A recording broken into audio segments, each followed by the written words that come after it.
Hello, friends. Today we'll talk about what prevents us from achieving our goals and becoming richer and more successful. The answer may not seem obvious to you. It is a lack of attention to external life circumstances. I will give simple examples from life. One of my friends is a family of young people who are raising one child. And at the same time, the income of this family was quite low and did not allow them to give the child what they wanted.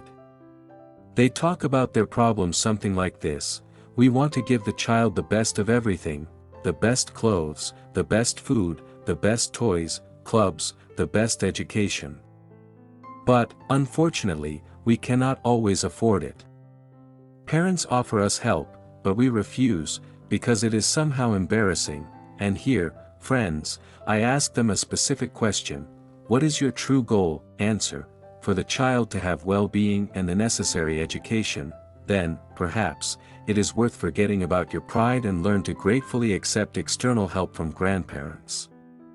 Such people just need to look around, realize the reality, that they are lucky, they have good relatives, loving and helpful grandparents. There's no need to take on a second or third job, which will only reduce the time spent with the child and have the opposite effect.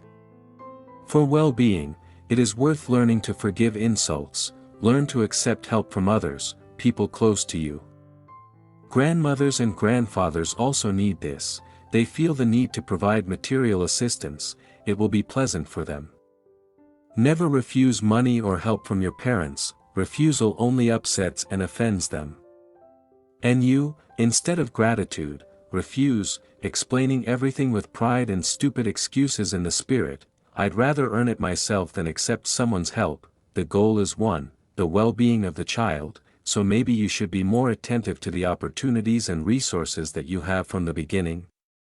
People, as if blind, sometimes do not notice this. An acquaintance of mine once complained that buying an apartment in the capital of our country is simply unrealistic, that real estate prices have risen sharply and continue to rise further, that he will never be able to earn enough for his square meters. The only thing left is to rent. But I, knowing this person, knowing that he does not come from a remote corner of the country, and his parents live in the suburbs of that very city. In the suburbs, prices are, of course, lower than in the city itself, but still, they are not as low as in remote regions. I answered literally the following: you point-blank fail to see your opportunities. Your life situation is not as bad as others. You can sell part of your property in a small town and, taking out a small mortgage, for the remaining amount, this will be about 10 to 20%, buy yourself a home in the capital. And this will only take a year or two of saving. But you continue to whine and complain.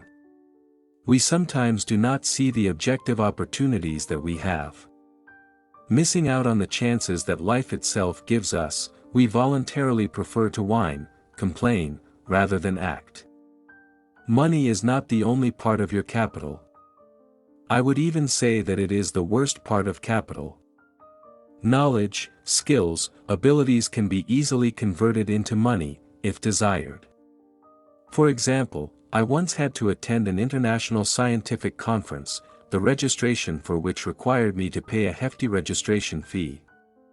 The amount, at first glance, is small, about $100, but for some reason I had a lot of expenses and obligations that month. But I really wanted to attend the conference, especially since I had received a personal invitation by email. And so, with the thought that I would now have to part with some money, I approached the registration table and was told that since I had a personal invitation, I did not need to pay the fee at all. Imagine the pleasure I felt when I heard this. As if life itself had given me an unexpected gift.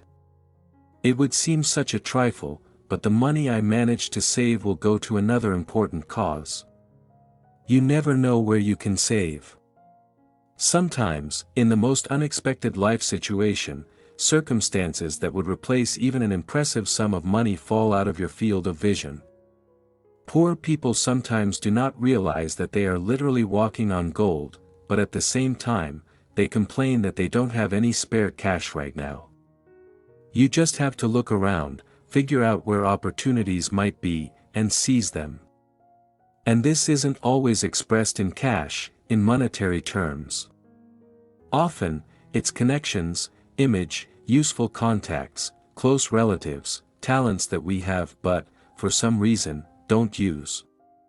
It's not for nothing that the wise proverb says that a rich and successful person always looks for opportunities, while a poor person only looks for excuses.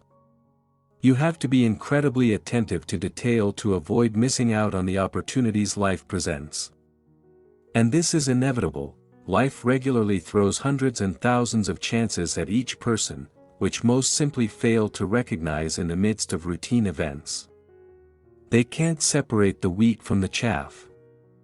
Moreover, it's worth remembering that not everything is measured in money alone.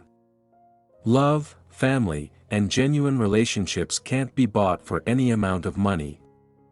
Being blind, not noticing what you have, not appreciating your existing resources, that means a surefire loser.